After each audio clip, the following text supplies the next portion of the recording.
TV ನ್ಯೂಸ್ಗೆ ಸ್ವಾಗತ. ನಾನು ಸಾರ್ವಜನಿಕರ ಸುರಕ್ಷತೆಗೋಸ್ಕರ ಸರ್ಕಾರ ಮತ್ತು ಇಲಾಖೆ ಮಾಡಿದಂತಹ ಒಂದು ಹೊಸ ಯೋಜನೆ ಮನೆ ಮನೆಗೆ ಪೊಲೀಸ್. ಸೊ ಈ ಮನೆ ಮನೆಗೆ ಪೊಲೀಸ್ ಅಂದರೆ ನಿಮಗೆ ಇನ್ನೊಂದು ಅರ್ಥದಲ್ಲಿ ಮ್ಯಾಕ್ಸಿಮಮ್ ಇಲ್ಲಿ ಸ್ಟೂಡೆಂಟ್ಸ್ ಇದ್ದಾರೆ. We wanted to talk to the students. So ಮನೆ ಮನೆಗೆ ಪೊಲೀಸ್ ಅಂತಂದರೆ ಇಷ್ಟು ದಿನ ಏನು ಅಂತಂತಂದರೆ ನಿಮಗೆ ಸಮಸ್ಯೆಗಳಾದಾಗ ನೀವು ಪೊಲೀಸ್ ಠಾಣೆಗಳಿಗೆ ಬರ್ತಿದ್ರಿ. ಸೊ ಅವಾಗ ಪೊಲೀಸರು ನಿಮ್ಮ ಕಷ್ಟಗಳಿಗೆ ಸ್ಪಂದನೆಯನ್ನು ಮಾಡ್ತಿದ್ರು. ಇವಾಗ ಪೊಲೀಸರು ನಿಮ್ಮ ಮನೆಯ ಹತ್ತಿರ ಬರೋದನ್ನು ಒಂದು ಪ್ರಕ್ರಿಯೆ ಸ್ಟಾರ್ಟ್ ಆಗ್ತಾ ಇದೆ. ಸೊ ಈಗಲೂ ಇದೆ, ಇನ್ನೂ ಹೆಚ್ಚಿನ ರೀತಿಯಲ್ಲಿ ಪರಿಣಾಮಕಾರಿಯಾಗಿ ಪೊಲೀಸರೇ ಮನೆ ಮನೆಗೆ ಬಂದು ನಿಮ್ಮ ಕುಂದುಕೊರತೆಗಳನ್ನು, ಸಮಸ್ಯೆಗಳನ್ನು, ಎಲ್ಲ ರೀತಿಯಾದಂತಹ ಸಮಸ್ಯೆಗಳನ್ನು ಆಲಿಸುವಂಥ ಒಂದು ಕಾರ್ಯಕ್ರಮವನ್ನು ಸರ್ಕಾರ ಹಾಕಿಕೊಂಡಿದೆ. ಇದು in another way it is one more step towards the community policing. So police ಮತ್ತು ಸಾರ್ವಜನಿಕರ ಸಹಭಾಗಿತ್ವದ ಇನ್ನೊಂದು ಹೆಜ್ಜೆ, ಇನ್ನೊಂದು ಮುಖ. ಇಷ್ಟು ದಿನ ನಾವು ಪ್ರಕ್ರಿಯೆಯನ್ನು ಮಾಡೋಕ್ಕಿಂತ ಇನ್ನು ಮೇಲೆ ಮೋರ್ ಟುವರ್ಡ್ಸ್ ಪ್ರಿವೆನ್ಷನ್, ಅಂದರೆ ಅದನ್ನು ತಡೆಯುವಂಥ ಒಂದು ಕಾರ್ಯಕ್ರಮಕ್ಕೆ. ಯಾಕೆ ಅಂತಂದರೆ community policing it is the need of modern day policing. ಅಂದರೆ ಸಾರ್ವಜನಿಕರ ಸಹಭಾಗಿತ್ವ ಇಂದಿನ ಆಧುನಿಕ ಕಾಲದಲ್ಲಿ ಅತಿ ಅವಶ್ಯಕವಾಗಿ ಬೇಕಾಗಿದೆ. ಸೊ ಈ ಕಾರ್ಯಕ್ರಮಕ್ಕೆ ಉದ್ಘಾಟಕರಾಗಿ ಬಂದಂತಹ ನಮ್ಮ ನೆಚ್ಚಿನ ಬೆಳಗಾವಿ ವಲಯದ IGPs ಅವರು ಚೇತನ್ ಸಿಂಗ್ ರಾಥೋಡ್ ಸರ್ ಬಂದಿದ್ದಾರೆ. ಅವರಿಗೆ ನಾನು ವೈಯಕ್ತಿಕವಾಗಿ ಮತ್ತು ನಿಮ್ಮೆಲ್ಲರ ಪರವಾಗಿ ಹಾರ್ದಿಕ ಸ್ವಾಗತವನ್ನು ಈ ಕಾರ್ಯಕ್ರಮಕ್ಕೆ ಕೋರ್ತೇನೆ.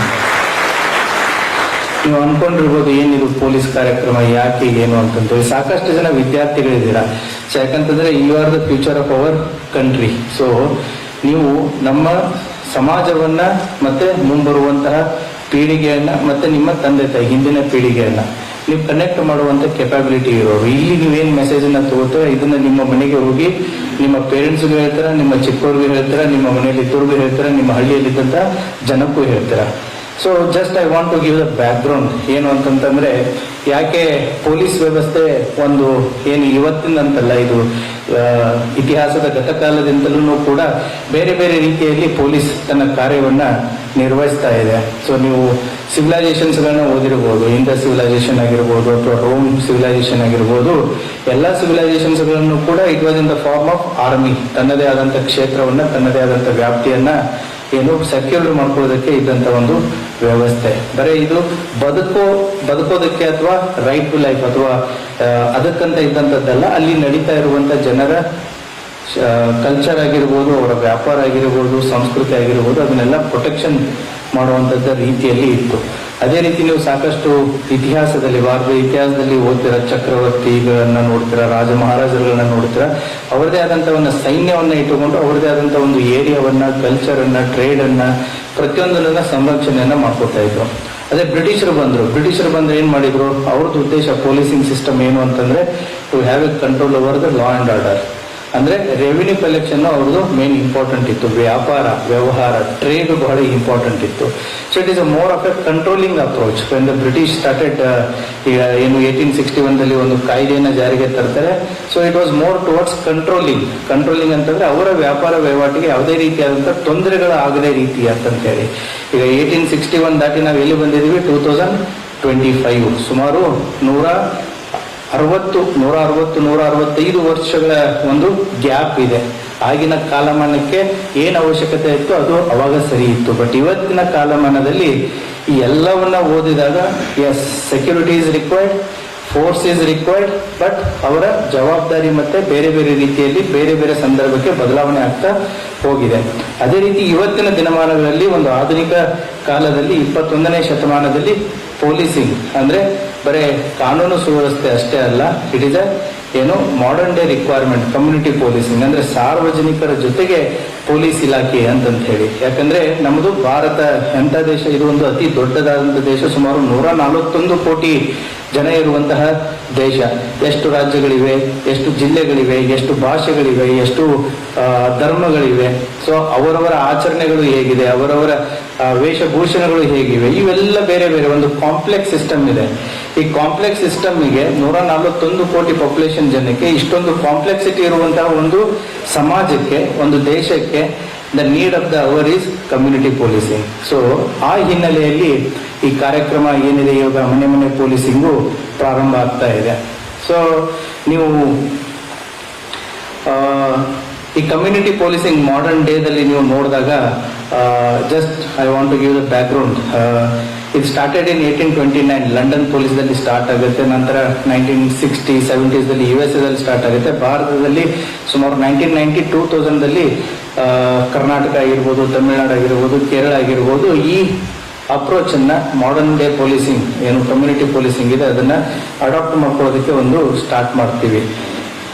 ಸೊ ನೀವು ಅನ್ಕೋಬಹುದು ಕಮ್ಯುನಿಟಿ ಪೊಲೀಸಿಂಗ್ ಹೇಗೆ ರೆಲಿವೆಂಟ್ ಇದೆ ಅಂತ ಹೇಳಿ.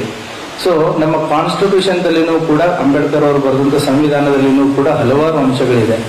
Article 14 equality before law, article 21 right to life, ಅದೇ ರೀತಿ directive principles of state policy ಅಂತ ಇದೆ. ಅದೇ ರೀತಿ ಫಂಡಮೆಂಟಲ್ ಡ್ಯೂಟೀಸ್ ಇದೆ. ಇವುಗಳನ್ನ ನೀವೆಲ್ಲ ನೋಡಿದಾಗಲೂ ಇಲ್ಲಿ ಜನರ ಸಹಭಾಗಿತ್ವ ಇದೆ. ಕಾನ್ಸ್ಟಿಟ್ಯೂಷನ್ ಅನ್ನು ಪ್ರೊಟೆಕ್ಟ್ ಮಾಡೋದು, ಕಾನ್ಸ್ಟಿಟ್ಯೂಷನ್ ನ ಇಂಪ್ಲಿಮೆಂಟ್ ಮಾಡೋದು ಕೂಡ ಪೊಲೀಸರ ಒಂದು ಕರ್ತವ್ಯ. ಈ ಎಲ್ಲ ಸಂವಿಧಾನದಲ್ಲಿ ಇರುವಂತಹ ಎಲ್ಲ ಅಂಶಗಳನ್ನ ನೀವು ಅಧ್ಯಯನ ಮಾಡಿದಾಗ ಅದರ ಪ್ರಿನ್ಸಿಪಲ್ಸ್ ಗಳನ್ನ, ಅದರ ತತ್ವಗಳನ್ನ ನಾವು ಇಂಪ್ಲಿಮೆಂಟ್ ಮಾಡ್ಬೇಕಂತಂದ್ರೆ ಸಾರ್ವಜನಿಕರ ಸಹಭಾಗಿತ್ವ ಬಹಳ ಪ್ರಾಮುಖ್ಯತೆಯನ್ನ ಪಡೆದಿದೆ. ಆ ಹಿನ್ನೆಲೆಯಲ್ಲಿ ಸೊ ಇವತ್ತಿನ ಏನು ಈ ಕಾರ್ಯಕ್ರಮಗಳಿದಾವೆ ಒಂದು ಇತಿಹಾಸನೂ ಇದೆ, ಇದಕ್ಕೆ ಅವಶ್ಯಕತೆನೂ ಇದೆ ನಮ್ಮ ಭಾರತ ದೇಶದ ಒಂದು ಸಂದರ್ಭದಲ್ಲಿ. ಮತ್ತೆ ಇದಕ್ಕೆ ತನ್ನದೇ ಆದಂತ ಒಂದು ಕಾನ್ಸ್ಟಿಟ್ಯೂಷನ್ ಕೂಡ ಒಂದು ಬೆಂಬಲ ಆಗಿರ್ಬೋದು ಅಥವಾ ಕಾನ್ಸ್ಟಿಟ್ಯೂಷನ್ ಅಲ್ಲಿ ಇರುವಂತಹ ಅಂಶಗಳನ್ನು ಕೂಡ ಇದರಲ್ಲಿ ರಿಫ್ಲೆಕ್ಟ್ ಆಗುತ್ತೆ. ನೀವು ಅನ್ಕೋಬಹುದು ಯೂತ್ ಹೇಗೆ ಡಿಫರೆನ್ಸ್ ಮಾಡ್ತಾರೆ ಅಂತ ನಾನು ಸ್ಟಾರ್ಟಿಂಗ್ ಅಲ್ಲೇ ಹೇಳ್ತಾ ಇದ್ದೆ. ಸೊ ಯು ಆರ್ ದ ಏನಂತಂದ್ರೆ the force behind the Indian development, Indian growth story in future. ಈಗ ಯಾಕೆಂತಂದ್ರೆ ನೀವು ನಿಮ್ಮಲ್ಲಿರುವಂತಹ ಎನರ್ಜಿ ಆಗಿರ್ಬೋದು ಅಥವಾ ನಿಮ್ಮಲ್ಲಿರುವಂತಹ ಒಂದು ಪೊಟೆನ್ಷಿಯಲ್ ಆಗಿರ್ಬೋದು ಈ ದೇಶವನ್ನ ಅಭಿವೃದ್ಧಿ ಪಥದತ್ತ ಸಾಗಿಸುವಂತ ಒಂದು ಶಕ್ತಿ ಕೂಡ ಇದೆ. ಆ ಹಿನ್ನೆಲೆಯಲ್ಲಿ ಈಗೇನು ನೀವು ವಿದ್ಯಾರ್ಥಿಗಳಿದ್ದೀರಾ, so the involvement your involvement in day to day policing ಅಂದ್ರೆ ಬರೀ ಇದು ಒಂದೇ ಇರಲ್ಲ, ಏನೋ ಅವ್ರು ಪೊಲೀಸರು ಮಾಡುವಂತ ಕೆಲಸ ಕರ್ತವ್ಯಗಳು ಅಂತ ಅಷ್ಟೇ ಅಲ್ಲ. ಸೊ ಬರುವಂತಹ ಸುದ್ದಿಗಳ ವಿಶ್ಲೇಷಣೆ ಆಗಿರ್ಬೋದು, ಬರುವಂತಹ ಸೈಬರ್ ಕ್ರೈಮ್ಸ್ಗಳಾಗಿರ್ಬೋದು, ಮಕ್ಕಳಿಗೆ ಸಂಬಂಧಪಟ್ಟಂತ ಕಾನೂನುಗಳಾಗಿರ್ಬೋದು, ಮಹಿಳೆಯರಿಗೆ ಸಂಬಂಧಪಟ್ಟಂತ ಕಾನೂನುಗಳಾಗಿರ್ಬೋದು, ಮಾದಕ ವ್ಯಸನಗಳ ಬಗ್ಗೆ ಆಗಿರ್ಬೋದು, ಸೊ ಸುದ್ದಿ ಸಮಾಚಾರಗಳ ಬಗ್ಗೆ ಆಗಿರ್ಬೋದು, ದೇಶದ ಆಗು ಹೋಗುಗಳ ಬಗ್ಗೆ ಆಗಿರ್ಬೋದು, ಅದನ್ನ ಚರ್ಚಿಸುವಂತ ಒಂದು ವಿವೇಚನಾ ಶಕ್ತಿ ನಿಮ್ಮಲ್ಲಿ ಇದೆ. ಅದೇ ರೀತಿ ಕೂಡ ತಮ್ಮ ಫೀಡ್ಬ್ಯಾಕ್ ಅನ್ನು ಕೊಡೋದಕ್ಕೂ ಕೂಡ ಪೊಲೀಸ್ ಇಲಾಖೆಗೆ ತಮ್ಮ ವ್ಯಾಲ್ಯೂಯಬಲ್ ಫೀಡ್ಬ್ಯಾಕ್ ಅನ್ನು ಕೊಡೋದಕ್ಕೂ ಕೂಡ ತಾವು ಇದ್ದೀರಾ. ಇವತ್ತು ನಾವು ಮಾಧ್ಯಮದವ್ರನ್ನು ಕರೆದಿದ್ದೀವಿ. ಯಾಕಂತಂದ್ರೆ media is the fourth pillar of democracy ಅಂತ ನಾವು ಹೇಳ್ತೀವಿ. ಯಾಕೆ ಮೀಡಿಯಾ ಯಾವ ರೀತಿ ರೋಲ್ ಪ್ಲೇ ಆಗುತ್ತೆ ಅಂತಂದ್ರೆ they can create the perception matters A lot. ಒಂದು ನೆಗೆಟಿವ್ ಸ್ಟೋರಿನ ನೀವು 10 ಜನ ಓಡಿಸಿ ಅದು ಪರ್ಸೆಪ್ಷನ್ ನೆಗೆಟಿವ್ ಆಗಿರುತ್ತೆ. ಸೊ ಪೊಲೀಸಿಂಗ್ ಈಸ್ ಏನು ಅಂತಂದ್ರೆ it is double aged sword ಇದ್ದಾಗೆ. ಅಂದ್ರೆ ನಾವು ಸಾಕಷ್ಟು ಒಳ್ಳೆ ಕೆಲಸಗಳನ್ನ ಮಾಡ್ತಾ ಇರುತ್ತೆ. ಯಾಕಂತಂದ್ರೆ ನಾವು ಎದ್ರ ಜೊತೆ ಡೀಲ್ ಮಾಡ್ತೀವಿ ಪೊಲೀಸಿಂಗ್ ದಲ್ಲಿ ಅಂತಂದ್ರೆ ಸಮಾಜದಲ್ಲಿರುವಂತಹ ಫ್ಲಕ್ಚುಯೇಷನ್ಸ್ಗಳ ಜೊತೆಗೆ. ನಾನು ಉದಾಹರಣೆ ಕೊಡ್ತೀನಿ. ಒಬ್ಬ ಡಾಕ್ಟರು ನೀವು ವ್ಯಕ್ತಿ ಹುಟ್ಟಿದಾದ್ಮೇಲೆ, ಒಂದು ಮಗು ಹುಟ್ಟಿದಾದ್ಮೇಲೆ ನೀವು ವ್ಯಾಕ್ಸಿನ್ಸ್ಗಳನ್ನ ಕೊಡ್ತೀರ ಮಗುವಿಗೆ. ಯಾಕೆ ಕೊಡ್ತೀರ ವ್ಯಾಕ್ಸಿನ್ಸ್ಗಳನ್ನ? ಯಾವುದೇ ರೀತಿಯಾದಂಥ ರೋಗ ರುಜಿನಗಳು ಬರಬಾರ್ದು, ಇನ್ಫೆಕ್ಷನ್ ಬರಬಾರ್ದು ಅಂತಂತೇಳಿ ಡಾಕ್ಟರ್ ನಿಮಗೆಲ್ಲ ವ್ಯಾಕ್ಸಿನ್ ಕೊಟ್ಟಿರ್ತಾರೆ. ಆದರೂ ಕೂಡ ಇವತ್ತಿಗೂ ನಿಮಗೆ ಜ್ವರ ಬರುತ್ತೆ, ನೆಗಡಿ ಬರುತ್ತೆ, ಕೆಮ್ಮು ಬರುತ್ತೆ, ಮೈಕೈ ನೋವು ಬರುತ್ತೆ, ಎಲ್ಲ ಬರುತ್ತೆ. ಹಾಗಿದ್ರೆ ಡಾಕ್ಟರ್ ಕೊಟ್ಟಿದ್ದ ಇಂಜೆಕ್ಷನ್ ಏನೋ ಸರಿ ಇಲ್ಲ ಅಂದ್ರೆ ನಿಮಗೆ ಆರೋಗ್ಯ ಇವತ್ತು ಸರಿ ಇಲ್ಲ ಅಂದ್ರೆ ಅದಕ್ಕೆ ಡಾಕ್ಟರ್ನೇ ಹೊಣೆನಾ? ಆಯ್ತು, ದೇವ್ರು 100 ವರ್ಷ IAS ಕೊಟ್ಟಿದ್ದಾನೆ, ಎಲ್ಲರೂ 100 ವರ್ಷ ಬದುಕ್ತಾ ಇದ್ದಾರಾ? ಇಲ್ಲ. ಹಾಗಿದ್ರೆ ಡಾಕ್ಟರ್ ತಪ್ಪ, ದೇವ್ರದ್ದು ತಪ್ಪ? ಸೊ ಅದೇ ರೀತಿ ಸಮಾಜದಲ್ಲಿ ಪೊಲೀಸರ ಕೆಲಸ ಏನು ಅಂತಂದ್ರೆ ಸಮಾಜದ ಸ್ವಾಸ್ಥ್ಯವನ್ನ ಕಾಪಾಡುವಂತ ಒಂದು ಕೆಲಸ ಪೊಲೀಸರದ್ದು ಕೆಲಸ ಇರುತ್ತೆ. ಸಮಾಜದಲ್ಲಿ ಹೆಚ್ಚು ಕಡಿಮೆಗಳಾಗ್ತಾ ಇರ್ತವೆ, ಇಕ್ವಿಲಿಬ್ರಿಯಂ ಡಿಸ್ಟರ್ಬ್ ಆಗ್ತಾ ಇರುತ್ತೆ, ಕಮ್ಯುನಲ್ ಹಾರ್ಮೋನಿ ಡಿಸ್ಟರ್ಬ್ ಆಗ್ತಾ ಇರುತ್ತೆ, ಕ್ರೈಮ್ ರೇಟ್ ಹೆಚ್ಚು ಕಡಿಮೆ ಆಗ್ತಾ ಇರುತ್ತೆ. ಸೊ ಇವುಗಳನ್ನ ಸಮಾಜದ ಸ್ವಾಸ್ಥ್ಯವನ್ನ ಕಾಪಾಡುವಂತದ್ದು ಪೊಲೀಸರ ಒಂದು ಕರ್ತವ್ಯ ಆಗಿದೆ. ಸಮಾಜದ ಸ್ವಾಸ್ಥ್ಯವನ್ನ ಕಾಪಾಡಬೇಕು ಅಂದ್ರೆ ಸಮಾಜದಲ್ಲಿ ಇರುವಂತವ್ರು ಯಾರು? ಸಾರ್ವಜನಿಕರು. ಸೊ ಈ ಆಲ್ಸೋ ನಾವು ಕೂಡ ಎಲ್ಲಿಂದ ಬಂದಿದ್ದೀವಿ? ನಾವು ಹೊರಗಡೆಯಿಂದ ಬಂದಿಲ್ಲ, ನಾವು ನಿಮ್ಮಲ್ಲಿಂದನೇ ಒಬ್ಬರಾಗಿ ಬಂದಿದ್ದೀವಿ. ಸೊ ಹಾಗಾಗಿ ಡಾಕ್ಟರ್ ಯಾವ ರೀತಿ ನಿಮಗೆ ಟ್ರೀಟ್ಮೆಂಟ್ ಮಾಡಿ ಕಡಿಮೆ ಮಾಡ್ತಾನೆ, ಮತ್ತೆ ರೋಗ ರುಜಿನಗಳು ಬರ್ತವೆ, ಮತ್ತೆ ಡಾಕ್ಟರ್ ಟ್ರೀಟ್ಮೆಂಟ್ ಕೊಡ್ತಾ ಇರ್ತಾನೆ. ಅದೇ ರೀತಿನೂ ಕೂಡ ಪೊಲೀಸ್ ಇಲಾಖೆ ಸಮಾಜದಲ್ಲಿ ಆಗುವಂತ ಆಗು ಹೋಗುಗಳನ್ನ ಆಯಾ ಸಂದರ್ಭಕ್ಕೆ, ಸನ್ನಿವೇಶಕ್ಕೆ, ಘಟನೆಗೆ ತಕ್ಕಂತೆ ಸರಿಯಾದಂತ ಒಂದು ಚಿಕಿತ್ಸೆಯನ್ನು ಕೊಟ್ಟಿರುತ್ತೆ. ಅದೇ ರೀತಿ ಮುಂದೆ ಅದು ಆಗಲ್ಲ ಅಂತಲ್ಲ, ಆಗ್ತಾ ಇರ್ತವೆ. ಪೊಲೀಸ್ ಇಲಾಖೆ ಆಕ್ಟ್ ಮಾಡ್ತಾನೆ ಇರುತ್ತೆ. ಸೊ ಹಾಗಾಗಿ ನಿಮ್ಮ ಸಂಬಂಧ ಏನಿದೆ ಅಂತಂತಂದ್ರೆ ಇದು ಬಿಡಲಾರದ ಒಂದು ನಂಟಿದು. ಸೊ ಹಾಗಾಗಿ ನಾವು ನಿಮ್ಮ ಜೊತೆಗೆ ಇದ್ದು, ನಿಮ್ಮಲ್ಲಿಯೇ ಒಬ್ಬರಾಗಿದ್ದು, ಸಮಾಜದಲ್ಲಿರುವಂತಹ ಸ್ವಾಸ್ಥ್ಯವನ್ನು ನಾವು ಕಾಪಾಡಬೇಕಾದದ್ದು ನಮ್ಮ ಕೆಲಸ ಕಾರ್ಯ ಆಗಿದೆ. ಅದೇ ರೀತಿ ಕೂಡ ಮಾಧ್ಯಮದವರ ಬಗ್ಗೆ ನಾನು ಹೇಳ್ತಾ ಇದ್ದೆ. ಅಂದ್ರೆ ಮಾಧ್ಯಮ ಯಾಕೆ ಇವತ್ತು ಇಂಪಾರ್ಟೆಂಟ್ ರೋಲ್ ಪ್ಲೇ ಮಾಡುತ್ತೆ ಅಂತಂತಂದ್ರೆ ದೇರ್ ಇನ್ವಾಲ್ವ್ಮೆಂಟ್. ಯಾಕಂತಂದ್ರೆ ನಮ್ಮ ಸಾರ್ವಜನಿಕರನ್ನ, ಮತ್ತೆ ಇಲಾಖೆ ಆಗಿರ್ಬೋದು, ಸಾರ್ವಜನಿಕರ ಆಗಿರ್ಬೋದು ಅಥವಾ ಸರ್ಕಾರ ಆಗಿರ್ಬೋದು, ಅಥವಾ ಸಾರ್ವಜನಿಕರು ಅಥವಾ ಸಮಾಜ ಆಗಿರ್ಬೋದು, ಹಾಗೂ ಹೋಗುಗಳನ್ನ ಚರ್ಚೆ ಮಾಡಿ ಅದನ್ನ ಡಿಸ್ಪ್ಲೇ ಮಾಡಿ ಅದನ್ನು ಪ್ರಿಂಟ್ ಮಾಡುವಂತ ಶಕ್ತಿ ಯಾರಿಗಿದೆ? ಮಾಧ್ಯಮಕ್ಕಿದೆ. ಸೊ ಹಾಗಾಗಿ ಮಾಧ್ಯಮನೂ ಕೂಡ ಇವತ್ತಿನ ಮಾಡರ್ನ್ ಡೇ ಪೊಲೀಸಿಂಗ್ ದಲ್ಲಿ they are also part of the community policing. So ಹಾಗಾಗಿ ಅವ್ರದ್ದು ಕೂಡ ಜವಾಬ್ದಾರಿ ಇದರಲ್ಲಿ ಬಹಳ ಇದೆ. ಸೊ ಏನಿದೆ ಚಾಲೆಂಜಸ್ಗಳು ಇದರಲ್ಲಿ? ಸೊ ಚಾಲೆಂಜಸ್ಗಳು ಇದೆ. ಯಾಕೆ ಅಂತಂದ್ರೆ ನಾನು ಹೇಳ್ತಾ ಇದ್ದೆ ನಾನು ಸ್ಟ್ರೆಂತ್ ಬಗ್ಗೆ. ಯಾಕಂದ್ರೆ ಇವತ್ತಿನ ಪಾಪ್ಯುಲೇಷನ್ಗೆ ಪೊಲೀಸ್ ಸ್ಟ್ರೆಂತ್ ಏನಿದೆ ನಾಟ್ ಮ್ಯಾಚೇಬಲ್. ಅಂದ್ರೆ ಅವಶ್ಯಕತೆಗೆ ಎಷ್ಟು ಪೊಲೀಸ್ ಸ್ಟ್ರೆಂತ್ ಇರಬೇಕು ಅದು ಕಡಿಮೆ ಇದೆ. ಹಾಗಾಗಿ you will become ear and eyes of police. ನೀವು ನಮ್ಮ ಕಿವಿ ಮತ್ತು ಕಣ್ಣಾಗಿ ನೀವು ಇರ್ತೀರಾ ಸಮಾಜದಲ್ಲಿ. ಯಾಕಂದ್ರೆ ನನ್ನ ಜಿಲ್ಲೆಯಲ್ಲಿ 1300 ಜನ ಸಿವಿಲ್ ಪೊಲೀಸ್ ಇದೆ. ಪಾಪ್ಯುಲೇಷನ್ ಸುಮಾರು 25 ಲಕ್ಷ ಜನ ಇದೆ. 700 ಹಳ್ಳಿ ಇದೆ. ಪ್ರತಿಯೊಬ್ಬ ಮನೆಗೂ ಪೊಲೀಸ್ ಕೊಡಕ್ ಸಾಧ್ಯ ಇದೆಯಾ? ಇಲ್ಲ. But you can act as a police.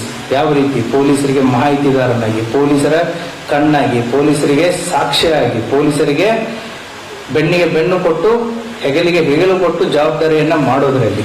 So ಸಾಕಷ್ಟು ಸರಿ ನಾವು ಬಂದೋಬಸ್ತ್ ಮಾಡ್ತಾ ಇರ್ತೀವಿ ಹಬ್ಬ ಹರಿದಿನಗಳಲ್ಲಿ. ನೀವೇ ವ್ಯಾಲಂಟಿಯರ್ಸ್ ಆಗಿ ಬರ್ತಾ ಇರ್ತೀರಾ. ಸೊ ಲಕ್ಷಾನುಗಟ್ಟಲೆ ಜನ ಸೇರಿದಾಗ 1000 ಪೊಲೀಸರು ಏನ್ ಮಾಡಕ್ಕಾಗುತ್ತೆ? ಸೊ ಹಾಗಾಗಿ your involvement, your participation in our day to day work is very much essential.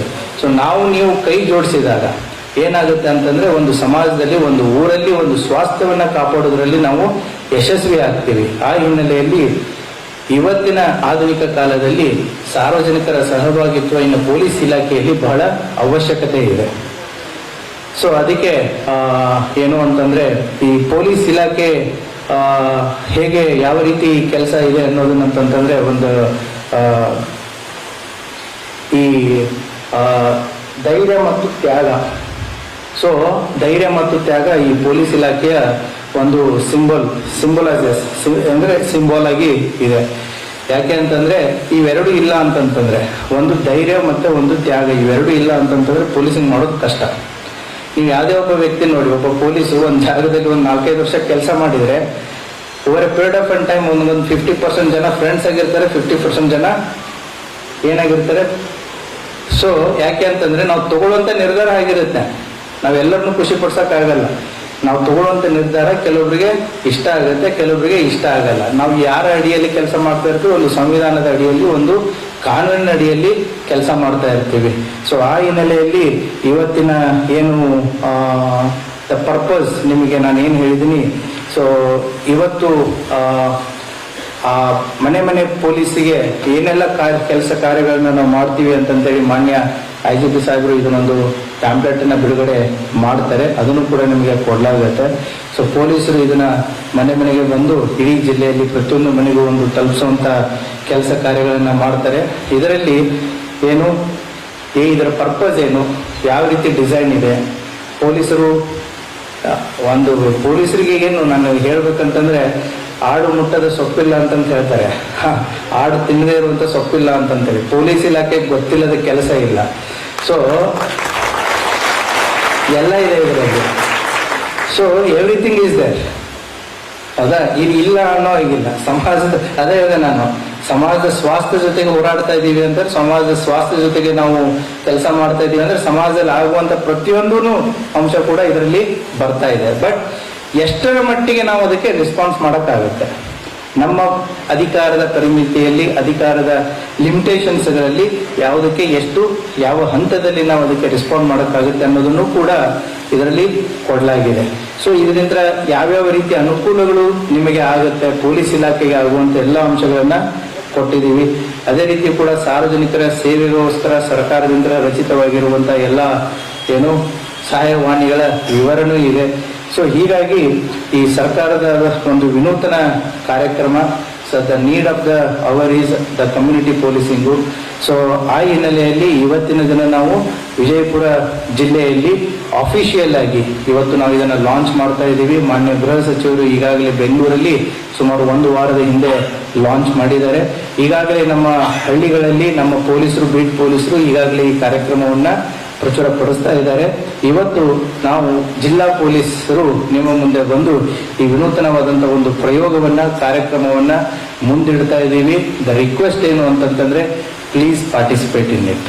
So and we will work together for the better future. Thank you. Latest news updates के लिए YouTube express को subscribe कीजिए, साथ में bell icon को भी click कीजिए, साथ ही साथ लाइक, शेयर और कमेंट करना ना भूलिए.